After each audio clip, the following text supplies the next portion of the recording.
Hey everybody, I'm Zenka. I'm Adam. And we're from the Dream Machine, powered by LightNet. And we're going to talk today about the Fashion Lab, which we just finished. We did. A couple weeks ago. And we're about to really finish next weekend because we're going to be wrapping the template for you guys or in any city to do it as well. So what is the Fashion Lab? First and foremost, we have always wanted, it's like the pet project that never happens, right? That thing that you always want to do, but you never do because you're too busy.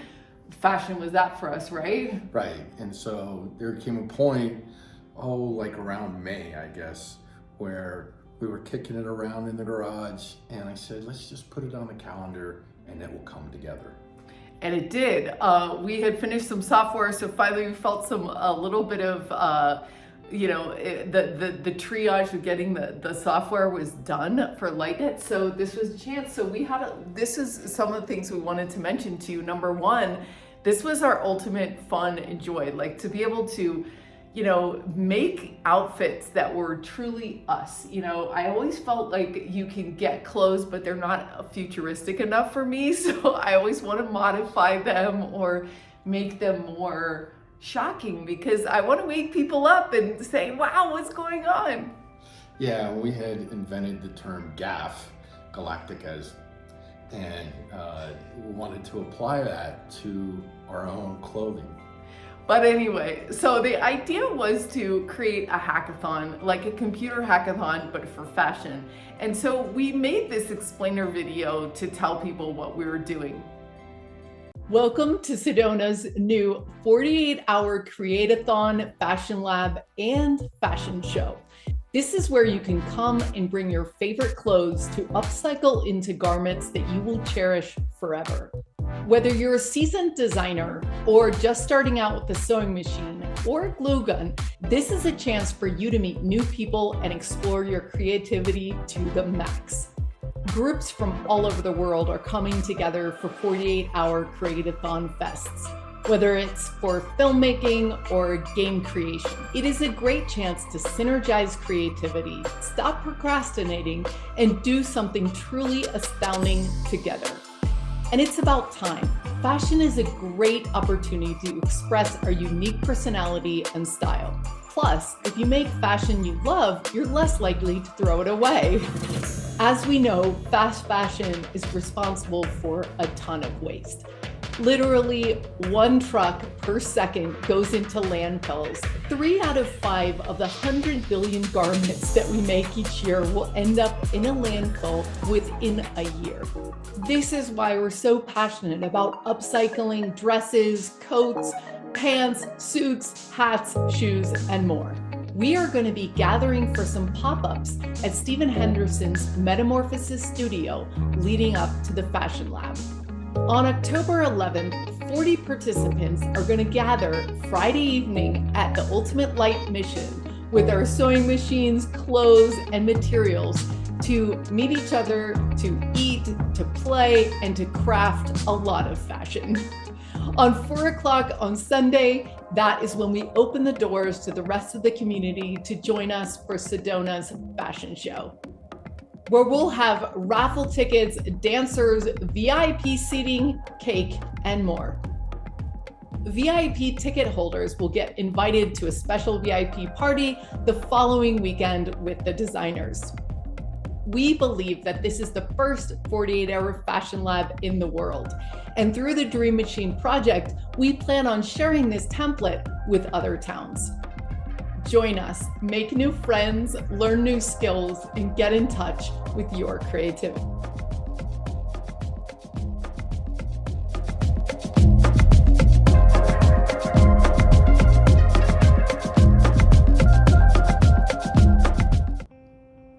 But I can tell you, even with the explainer video, one thing we learned is nobody in Sedona knew what we were talking about almost until we finished, right? It was the first time, that was the one thing, the first time we did it, there was no pictures, no video. People really didn't know what it was. They didn't know if they needed to be designers or not designers, right? Yeah, in the show itself, there was ambiguity enough that people got confused. They got confused about everything. Right. And so that's one of the things in innovation.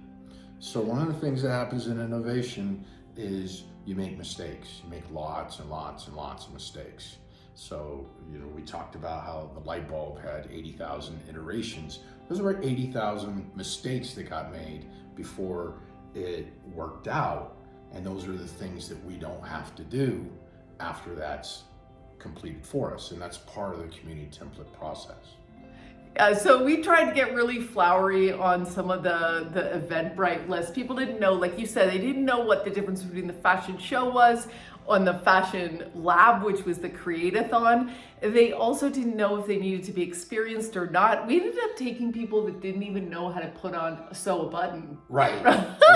And it worked out. There was a fella involved, no names here, and yeah, he became known as Button Boy because he learned to sew a button on during the lab. But yeah, this was a fabulous, fabulous thing that happened, because what we realized, this connection part, it's about fashion, but it's also really, the Trojan horse of the whole thing is that people made friendships. We wanted cross-generational connection. We wanted the everyday, we wanted our friend group to meet the woman that lived in the house way over there that we never talked to, that had a sewing machine. And we kind of got that, but we didn't get as much of that as I liked. Everything worked out, though. Yeah, that's true. It all worked out. I mean, we had hoped for a larger participation in the lab itself, and it seemed like we wound up with just the right amount of people that would fit in the space. So. That's true. So we did have the people I was talking about outside the friend zone. We'd never heard of them. Yeah, they'd definitely seen some random flyer in Cottonwood and showed up. And what was so cool is people felt this sense of, I wouldn't say radical collaboration, that's what happened, but they felt the sense that everyone was accepted and invited. And that's sometimes reassuring, to be in a world where you just have to show up with some passion and everyone's going to be on your side. They're going to help you, support you, love you. And that's what... Well, yeah, one of the things that's coming to mind right now is we had a former opera singer that was designing her own shamanistic priestess clothes that were then worn by a cowgirl, a little cowgirl. The other thing we did, so one of the things, when you run into a problem, it's really an opportunity, but one of the problems was we weren't selling any tickets. We weren't selling any tickets to the lab to be there for 48 hours, and we weren't selling any tickets to the show either. So we're like, wow, and someone's like, let's have pop-ups. So we had all these different events that people could get to know us, meet us face to face, get excited, figure out what it was, and in the meantime, do fun things like, we had sewing 101, we had a dye workshop, and that was cool. Didn't end up being a lot of work to do those. No, it wasn't that much work, and the community did come together on it, where we started out organizing and putting on the first meetings, but after that, they picked it up. The pop-ups were basically the community's idea, and the community arranged for those. So this is sort of a message to you, if you're the organizers of it, get it started and do your best to let it go. Let it go and let the community be involved. Let them develop the pop-ups. The pop-ups are crucial, would you say? I think they're crucial because they're an actual event. They're not just a meeting of here's what we're gonna do next, because people kind of faded on that part without the actual events happening. And so the pop-ups were amazing. Yeah, the pop-ups were cool. And we did them for free. We did the pop-ups for free. So you don't have to do that. You can have pop-ups. We've seen pop-ups in other places that were of a similar thread that, they were $100, $200 depending on the materials provided. So you have to feel out your community and see what's going to work best for you. Yeah, but this is our third point. Adam was self-organized. So yeah, Adam was really, very adamant about this. Once we modeled the first pop-up, it's who wants to do the next one? So we went back and forth, and that's how we're doing the post-engagement, right? For keeping it going. So we thought, wow, we got to keep the community going for next year. Right. That continued involvement. So community is a group of people coming together on a regular basis.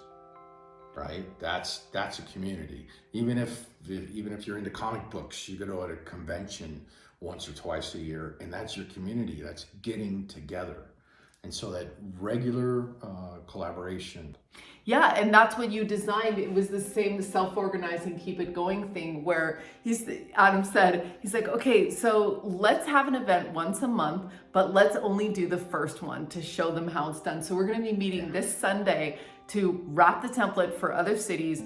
We're gonna put the budgets, the flyers, the what we would have done next time differently, etc. And then next month we're having Ugly's, Christmas sweater. And then we're gonna have like a bonnet contest. So all of a sudden, 5 different people as part of the core team group, which ended up being about 8 or 9 people, to really take on different months. Like, oh yeah, come to my house. So they've already volunteered to do this, so and they're it lightens excited the about load. it. Yeah, it lightens the load for everyone to take a role in passing on and doing it. So the one of the things we wanted to say about money was that we did a successful version of the Dream Machine in the sense that we knew it was going to cost money to do this. The main cost was renting the place, right, for the whole weekend. And then one of the things that you'll notice in the notes, and you're free to reach out to us in this first round. It's going to be us that you reach out to. As other communities do this, then we'll be able to reach out to each other. And then food was a big deal. Food was, do we do it? Do we not do it? To what extent do we do it? What are the different various costs on that? And what kind of food donations can you get? So that became a really big thing. And to kind of cut to the chase for us, we did very little food. We did snacks, but no meals. Yeah, and that ended up being a great choice because it would have really worn us down to try to manage all that and also to raise the money. We dropped the price since no one knew what we were doing.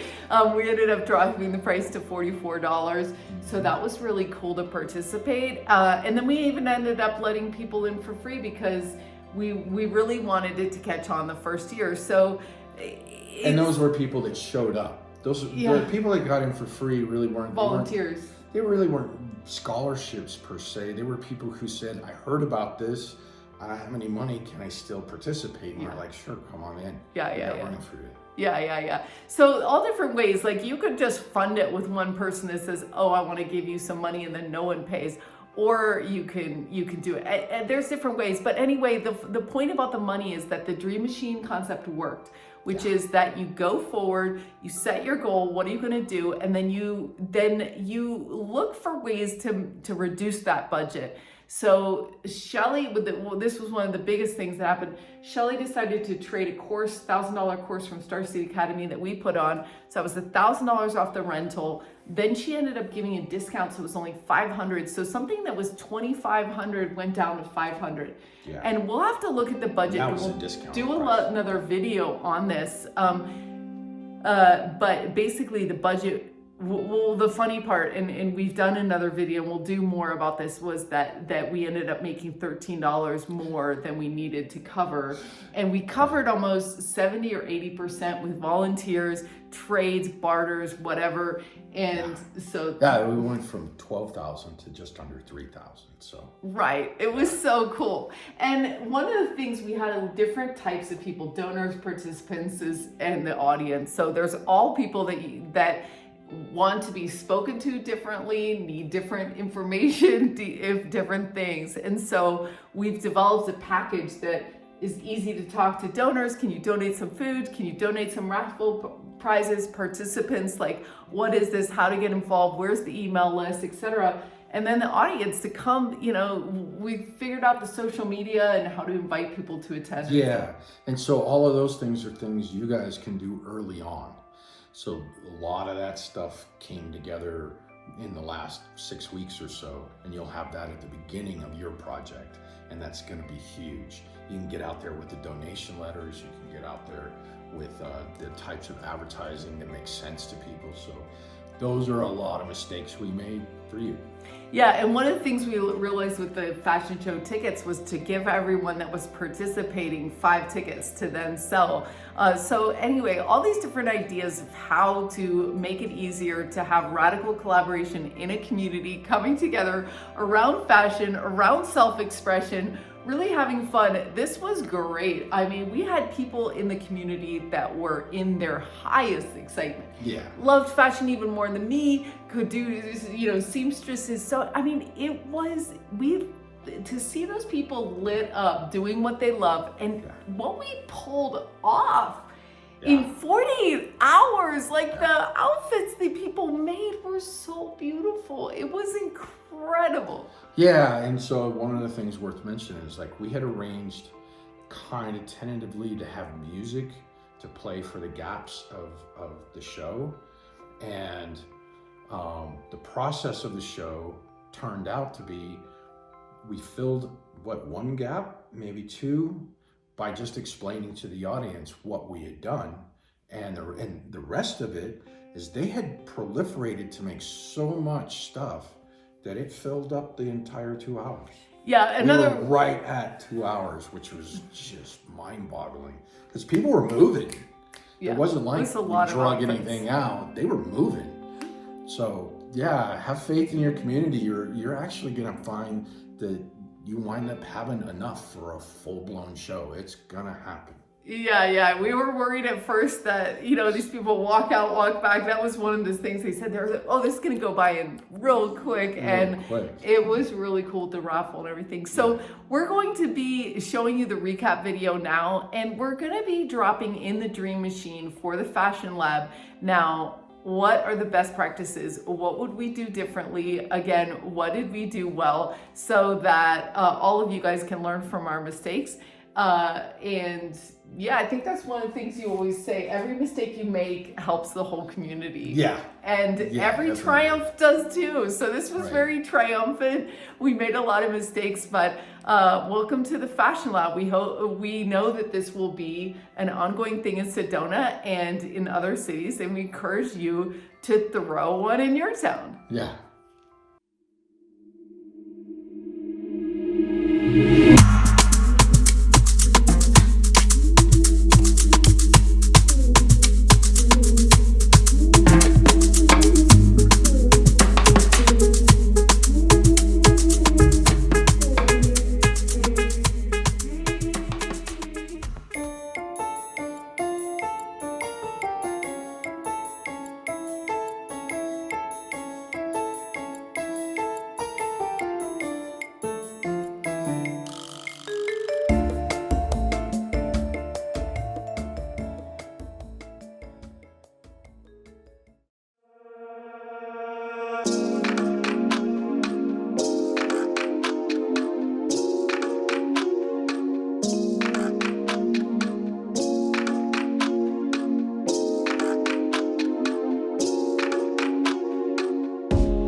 to understand.